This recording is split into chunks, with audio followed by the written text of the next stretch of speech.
Ladies and gentlemen, it's time to talk about the Philadelphia 76ers and what has been a pretty underwhelming season, to put it lightly putting it. This has been a dumpster fire of a season. And this is my first video. For those who don't know me, I am Ben Glasspool. I run at UK 76ers. Feel free to follow on Twitter. It's essentially a site for all UK fans and indeed Sixers fans to come along and just talk basketball, Philadelphia basketball, or any other team. Really, I'll just do a bit of everything.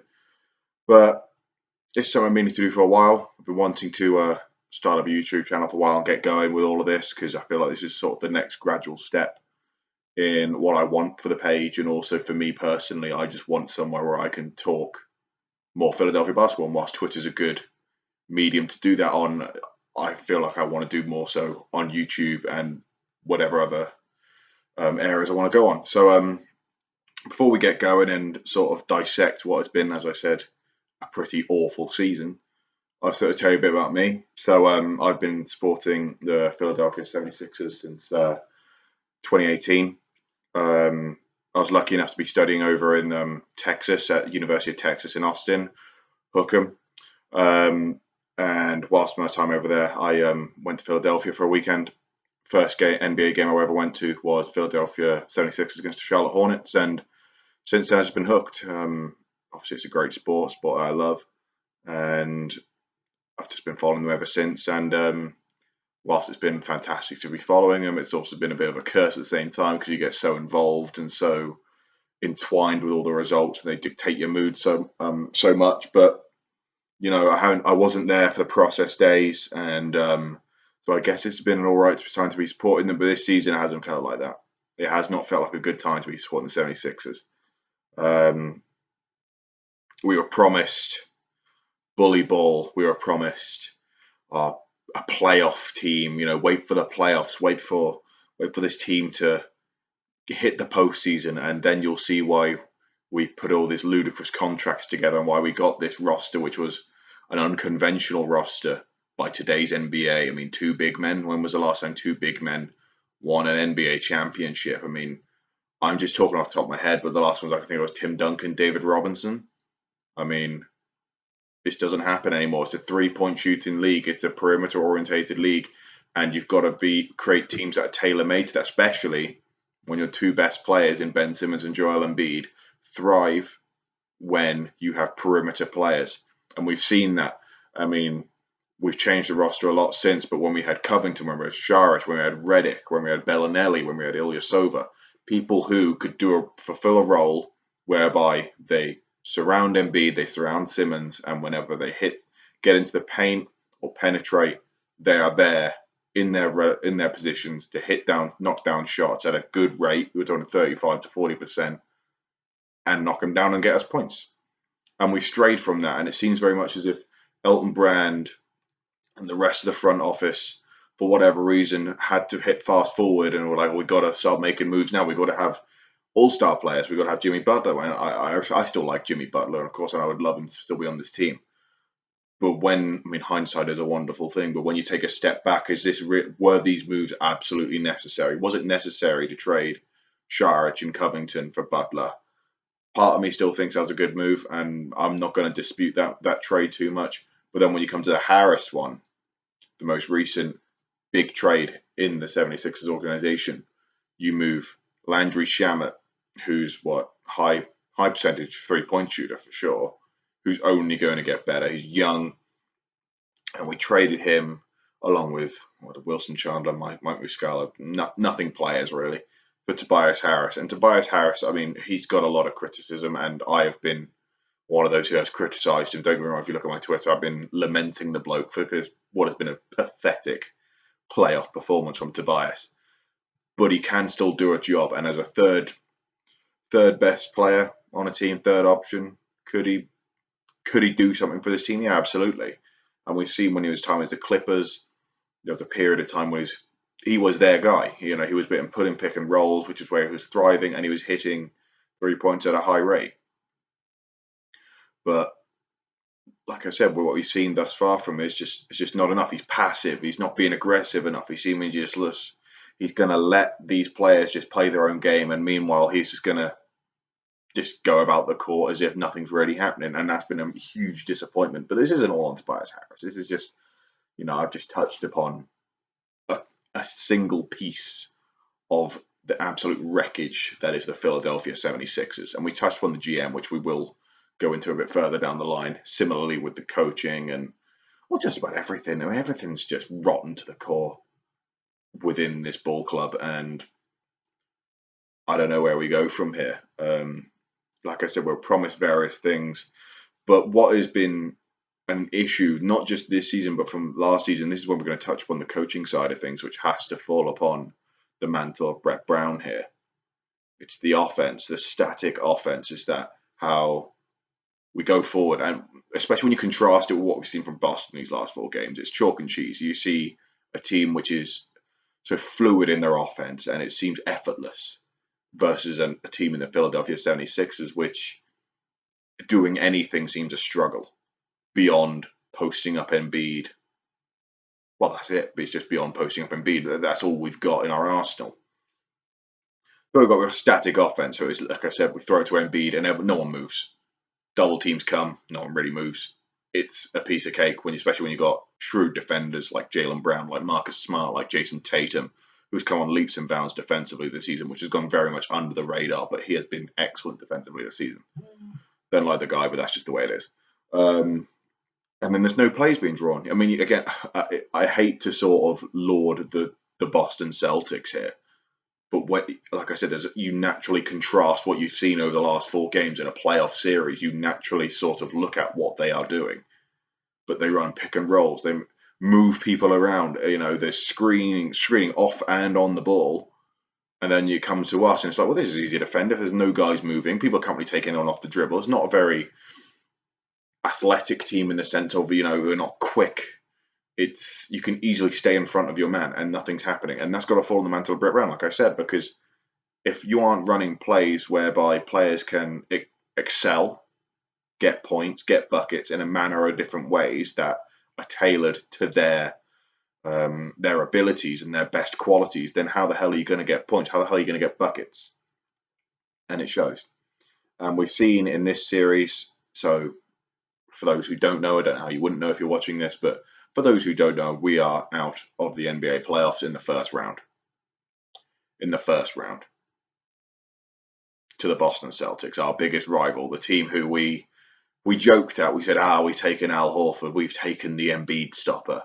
And whilst Embiid's had a field day against this lot, well, one player can't do everything. Yeah, before the series started, we were like, yeah, if Embiid can average 30 points and 15 rebounds, maybe we've got a chance. He averaged 30 and 13, and in none of the games did we ever really look as if we're going to get the win. And I've seen some people have the audacity to blame Embiid, but I can't put too much stock into that. I think if you actually watch the Sixers the whole season, you'll realize this is not just an Embiid issue. This isn't just a Ben Simmons issue. There's as I've alluded to earlier, it's rotten to the core. This team, this organization, there's a hell of a lot wrong with it. And I'd like to think we can get it all sorted in one off season, but we can't. It might take 2, might take 3, and what happens, but there's been an opportunity that has been wasted. But yeah, let's get back to this playoff series. Tobias Harris hits 2 3-pointers all series. The man's on a 5-year, $180 million contract, max contract. 2 3-pointers in 4 games. Not good enough. Al Horford didn't hit a 3-pointer. Is he really bringing into this team to be a 3-pointer? No, and we didn't really tailor-make to his interests. He's a pick and popper. This is what he did so well against us. But even so, it's not good enough. It's not been good enough from Alfred for months. And he doesn't look interested. And you would have thought, this is your old team. This is a team that passed up on you. This is against, your old teammates, your old coaches. And he's never looked up for it. It looks as if he's going through the motions. If he knows, I'm out of Philadelphia in however long. There's no way I'm staying here for much longer. And he's not asked. He's not been asked. And that is a shame, because for all the criticism and all the anger you could have towards Al Horford whilst he was on the Celtics, there was never any argument against the fact that he has always been a professional. an adult in the room. And for many people, myself included, I was duped on the idea that this would be good for this ball club, that a player like him could bring so much experience, like he did in Atlanta, he's done it in Boston, and he could have done a hell of a lot for this team, because we saw in the Raptors series last year, the on-off numbers with Embiid was a stark contrast. That whenever Embiid was off the floor, we struggled. So when you have Al, who is, like I said, a 5-time All-Star, an experienced NBA center, then we would be okay, surely. No, defensively he's lost it. He can't move his feet. He looks like he's aged 10 years in 18 months. And he can't really hit three-pointers. And again, that sort of thing, whilst he is culpable for that problem, there is also the issue that why are we running plays where Al's in the corner? That's not his game. We haven't tailored plays to his game. But there's no excuse. There's no excuse. The rest of the team, I mean, when Simmons got injured, that was basically, don't want to say the nail in the coffin, but that was the first indicator that this wasn't going to go well. For the games prior against the Celtics, obviously we finished 3-1 in the series. In the regular season, we had Simmons on Tatum. And Simmons, as we all know, is an elite defender. And anyone who argues against that is just chatting out their ass. He is an elite defender who should be a candidate for Defensive Player of the Year. I'm not saying he is, but I'm just saying he should be a candidate. He'll be all defense, first team all defense for sure. And he's come on leaps and bounds this season defensively, but people won't tell you that because he hasn't got a jump shot. But if anyone tries to argue against the idea that Ben Simmons has not improved this year, then don't bother engaging with them because they clearly don't know basketball. But I digress.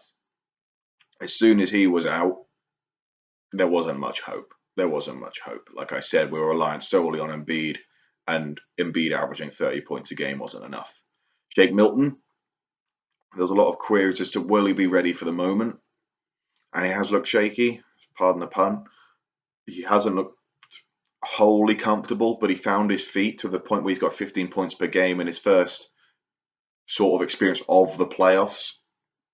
Josh Richardson got 18 points per game defensively. I know he had a good game 4, but wasn't quite what we were after. But if you told me that Shake Milton would be averaging 15 points per game, Josh Richardson would be averaging 18, and obviously with Embiid with 30, I'd have said, yeah, we've got a chance. We might get a game or two, and who knows, maybe we could get even more. But it's those two players again, and Harris and Horford just let us down hugely. Massively. The role players, Matisse isn't quite ready yet. You can't have a go at the kid. He's a kid. He's a rookie. He's not ready for it, but give him time. He'll get there soon enough. He can advance his offensive game and just be a bit more disciplined on the defensive end, because we saw that sometimes he can get in foul trouble very quickly and can jump the gun sometimes, and people exploit that, especially people of in the Celtics caliber. But you got to give the kid time. This isn't ready. Korkmaz, it's been fun with Furkan, with the Portland Trailblazer buzzer beating game winner, with the various games where he 31-point game, 34-point game against the Memphis Grizzlies where he was knocking everything down. But he's not a playoff player. He can't defend, and if he's not getting his shots, then what's the point of having him there? If he's not hitting any threes, then he is useless to this team. And he hadn't hit a 3-all playoff series as we've seen. But we also, like I said, when we looked down the bench, Neto got minutes. He had an okay game today, but is he really a backup point guard? And the narrative on Twitter is, Trey Burke. Trey Burke is the guy. You see what he's doing in Dallas, and he would sort this team out. And whilst Trey Burke would be a better option than Neto, if you're telling me that we still don't get swept, or we do any better than what we've done now with Trey Burke, then you're deluding yourself. It's a star-driven league, and your best players win basketball games, not your backup point guards. And Trey Burke isn't the answer. He should still be on this team, but he isn't the answer. It is beyond the abilities of Trey Burke. Mike Scott is a shadow of his former self. I still really like the guy, but he's just not really it, is he? He's not going to worry defenses, and offensively, he's not hitting his threes, and that's what we have him here for. That's why he's on the team, to hit threes, to be a veteran, to be defensively shrewd, to bring that toughness. And whilst he'll always bring that toughness to the team, if he's not hitting his threes, if he's not getting points, if he's getting torched defensively, then we're not gaining anything out of any Mike Scott minutes. So now we come to what the hell are we to do this off season?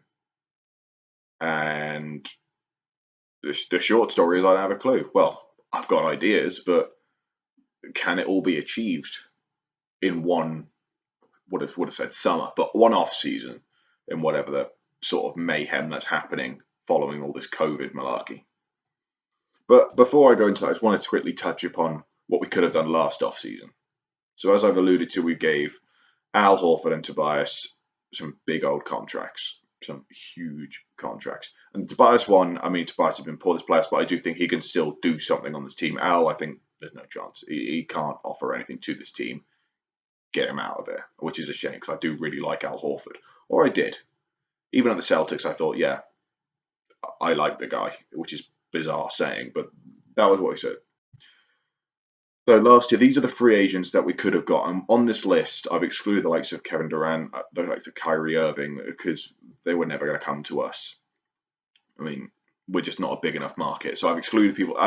On this list, I've included people who I think realistically, had the Sixers been on the ball and have used their cap space wisely, could have come to this team. So the list I've got: Aaron Baines can hit the three-pointer, as we've seen during his time in the Phoenix Suns. Way cheaper than Al Horford, good backup center. Bojan Bogdanovic, currently at the Utah Jazz, hitting about 40% from three. Good power forward, can also play the three. Kemba Walker, he's just been torching us in the pick and roll all the fucking time. And he's been excellent for the Boston Celtics. And he's been excellent for the Charlotte. He's been excellent for ages. He's a safe pair of hands, a good point guard, can delegate to others. He doesn't need to have the ball in his hands all the time, which would bode well if we move Simmons to the four. Simmons could still get that ball handling ability, but also have Kemba down the stretch if required. D'Angelo Russell, similar to, well, not similar to Kemba. Kemba's obviously streaks ahead, but D'Angelo Russell had a lot of progression to be made. He's still a young kid, can hit the three.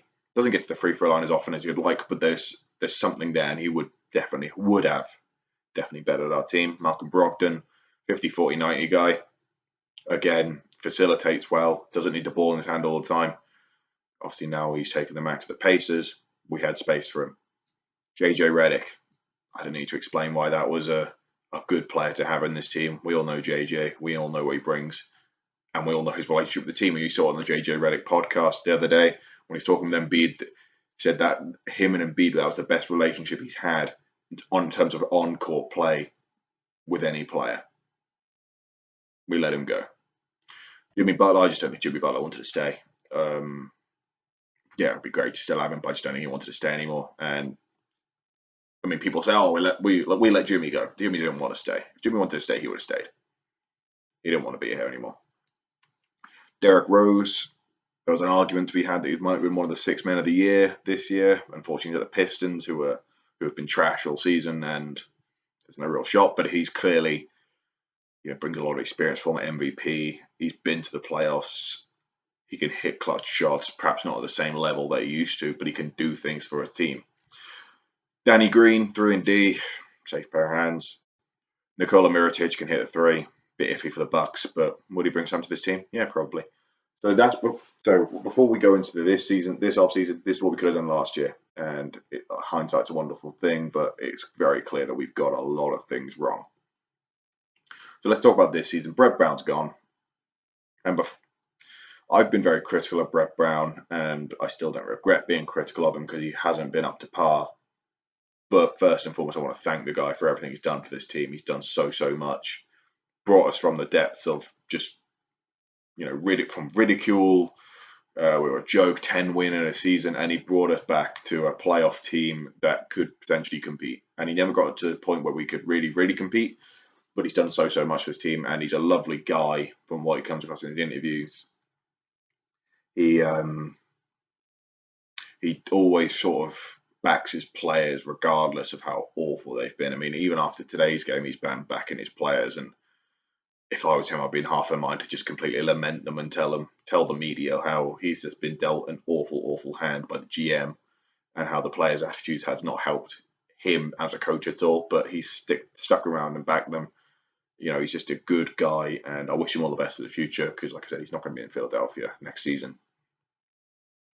But he'll be going, and for many who aren't quite as clued up with the Sixers, they're like, oh, okay, the coach is gone. We can get back on track. This roster's okay. It's just the coach. No. We have a GM who doesn't know what he's doing. Beforehand, he was at the Delaware Blue Coats. That's his only experience, and he's still stuck in the past. He brought in Al Horford to play the 4 in modern NBA. Why? It's baffling. It really is baffling, and it clearly hasn't worked.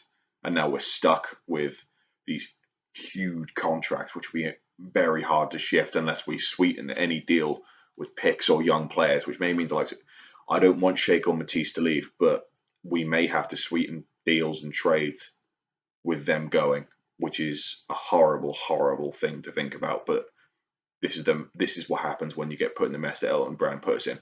But who appointed Elton Brand? This is Josh Harris, the guy at the top. And for those of you who are in the UK, you'll know Josh Harris also owns Crystal Palace Football Club. And I have mates who support Crystal Palace, and they are saying the problem with the ownership is that they don't give up the money because they see they see football as a business. And Josh Harris sees the same thing in basketball. Basketball is a business. As long as he's getting his cash, as long as jersey sales are up, as long as ticket sales are up, as long as he's getting profit and he's getting money, he is not asked how this team goes. And if he's not asked, that means he appoints people like Elton Brand, who he's not too bothered how well he does. Of course, he'll say, oh, I want to win a championship. But if you want to win a championship, you don't appoint Elton Brand. That's for sure. You don't stick around with the Colangelo lot who are still lingering and still lurking in this organization, who have done more damage to this team than good. So if you're telling me, well, Ben, what would you want from this offseason? Well, you want a new owner, you want a new GM, not a new coach. But is that possible? No. 2 of those things, potentially. GM may change, can't imagine. So coach 100% will change. Owner won't go as long as he's making money. He's not bothered. He's not bothered. So what can we realistically expect from this offseason? Well, like I said, we'll get onto the coaching candidates for the following season in a sec. Trading Al Horford has to be the main thing. I think you can put everyone on the trade block barring Ben and Joel. But if we're being purely what I expect from this, Al Horford's got to be the first trade. But who wants him? Kings apparently wanted him last year. We would love Buddy Hield. Would they do Hield for Horford plus maybe, I don't know, Zaire Smith and a first rounder? If I'm the Kings, I'm not doing that. They may like Al Horford still. I mean, surely their opinion hasn't bettered of him over the last season, but maybe they still might think he could do a role. But, well, we're not going to Buddy Hield. We're going to have to do way more than that for him, and I'm worried that that way more might include Matisse, might include Josh Richardson, who I have no problem letting go. I do think Richardson could do better if he's playing a 3 and playing in a role which suits him, but I still have no problem letting go nonetheless. And then the other candidate is, New Orleans. Derek Favors has been okay for New Orleans this season, but an experienced head, a good 5, put Horford alongside Zion, that could maybe work. Horford, he's not a bad 3-point shooter. He's been in an awful system this year. I can already envisage when he leaves Philadelphia, he'll go on and be the Al Horford of old. I can see it already. It'll happen. We all know it's happened, but he won't be that Al Horford in Philadelphia, that's for sure. Maybe in a deal with New Orleans, we can get JJ Redick back. I believe he's still got a 1 year, $15 million deal left on his contract. Maybe that could be the option, but we'll just have to see it. So it's going to be very difficult to trade.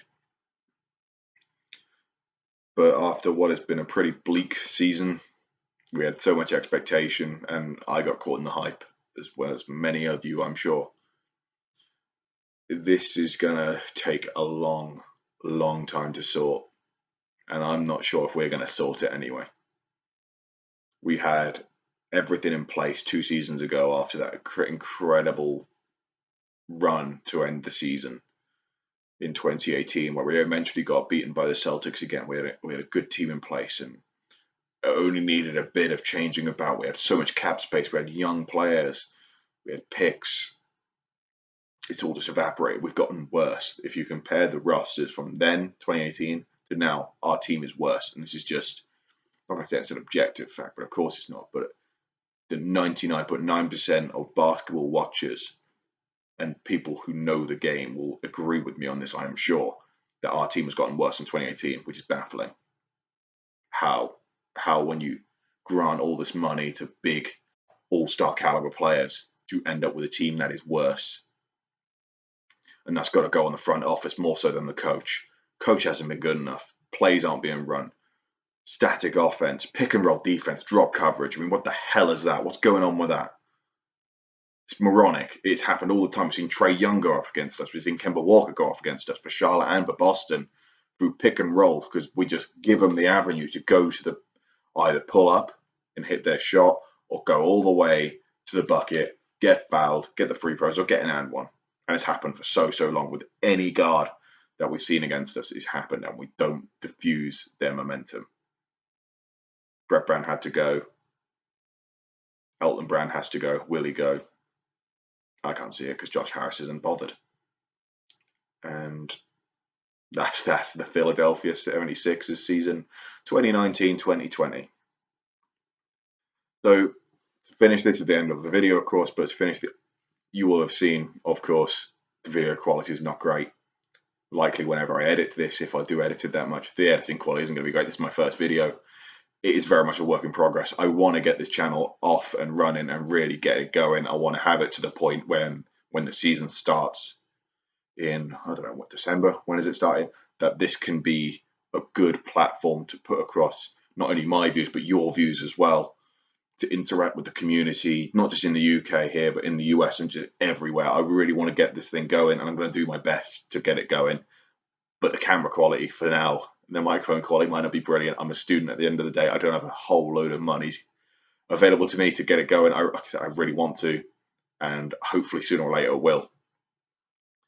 But if you just stick about with me and hopefully just give me the time of day and give me a bit of leeway, then I can really get this the way I want it to be, because this isn't just me on a whim. I really want to get this place going. So thank you very much for your support. I'm sure there'll be so many of you will be supportive already. I know the UK community, the UK NBA community is fantastic.